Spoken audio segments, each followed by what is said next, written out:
Hello, Harmony Heroes. Welcome back to the Music in Our Homeschool podcast.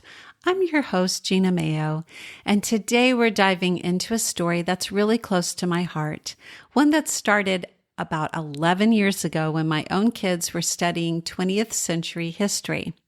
Like many of you, I wanted their history studies to be well-rounded, not just memorizing names and dates, but also the culture, the art, and of course, the music of the time. Because history isn't just about wars, presidents, or inventions. It's also about the songs people sang, the concerts they attended, and the music that reflected what was happening around them in their world. So during one summer, I sat down and began researching. I spent weeks gathering materials, listening to music, reading biographies, and creating lesson plans. And when fall rolled around, I brought it all together in a music appreciation course for our Tapestry of Grace homeschool co-op. That year, I taught 20th century music appreciation to kids in grades kindergarten through 12th grade, split up into K through 6th graders together and 7th through 12th graders together. It was a joy to see their eyes light up when they recognized a jazz standard or laughed at a quirky modern piece that broke all the traditional rules. Fast forward to today, and that little co-op class has grown into something much bigger. I've transformed it into a self-paced course called 20th Century Music Appreciation for high school. I published it at the highest level so that high schoolers can use it for fine arts credit, but it can also be simplified way down to kindergarten, as I did at our own co-op. Let me just say, it's truly become the best resource I know for teaching music history right alongside 20th century history. If you are a homeschooler looking for ways to easily and affordably include a quality music education in your homeschool, you've come to the right place. This is the Music in Our Homeschool podcast. I'm Gena Mayo, homeschooling mom of 8 and music teacher for over 30 years. What makes the 20th Century Music Appreciation course so special? Well, first of all, it's self-paced. You and your students, or your teens alone, can go through it at whatever speed fits your family. If you want to savor it over a full semester or a full year, you can. Or you can even take it slower and stretch it out even longer. That works too. Second, it's yours forever. Once you purchase the course, you always have access. That means you can use it again later when your younger students are older. You can revisit lessons whenever you want to down the road. And it's flexible. As I mentioned earlier, it works for all ages. While I designed it for high schoolers who can earn a half credit in fine arts just by completing the course, it's easily adaptable for younger kids. Grades K through 8 can enjoy the listening examples, notebooking pages, and videos without the pressure of high school requirements, which mostly just means that they're listening to more of the music.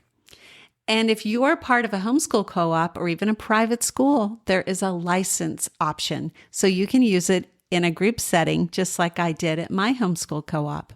Oh, and did I mention it's fun too? This is not dry textbook learning.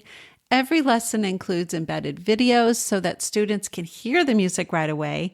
They can watch the instruments playing the music. You don't have to search on YouTube or scramble for CDs. It's all right there ready for you to click, enjoy, and not do any prep ahead of time. So what will your students learn? Let me give you a little taste of what's inside the course. We start with the early 20th century. This is when John Philip Sousa was writing his marches and Scott Joplin was writing his ragtime pieces, lively rhythms that made people want to dance. Then we move on to jazz, big band, and rock and roll, and then even the development of musical theater. Composers like George Gershwin from the 20s and Andrew Lloyd Webber from the 80s. Students will also meet towering figures like Puccini, who carried opera into the 20th century, Mahler, whose symphonies stretched the imagination, and Shostakovich, who composed under the terrifying shadow of Stalinist Russia. And of course, we don't skip Bernstein, whose West Side Story brought opera, Broadway, and jazz together in an unforgettable masterpiece. From symphonies to piano concertos to the wild experiments of Schoenberg and Philip Glass to the cinematic brilliance of movie scores from John Williams, the course covers the vast, colorful landscape of the 20th century. So why would you want to study 20th century music alongside 20th century history? The answer is simple. The arts always reflect the times. Think about it. The protest songs of the 1960s weren't written in a vacuum. They were direct responses to the Vietnam War and the Civil Rights era. The Jazz Age couldn't have flourished without the cultural shifts of the Roaring Twenties. And the haunting music of composers living under Nazi Germany or Stalin's Soviet Union, those notes carried the weight of real fear and depression. Studying music alongside history helps students see that connection, that what people create is always influenced by what they're living through. It makes history come alive. And honestly, I can't think of a better way to teach history than by listening to the music written by people who lived that history. It adds depth, emotion, and understanding in a way that a textbook alone never could. So if your homeschool is getting ready to study modern history, or if your high schooler needs a fine arts credit, I would love for you to check out the 20th Century Music Appreciation course. You can see this course link as well as the other music history courses I've created at the accompanying blog post to this episode. Just find the link in the show notes. Thanks for joining me today, Harmony Heroes. Keep bringing music into your homeschool. It will enrich not only your kids' education, but also their hearts and minds.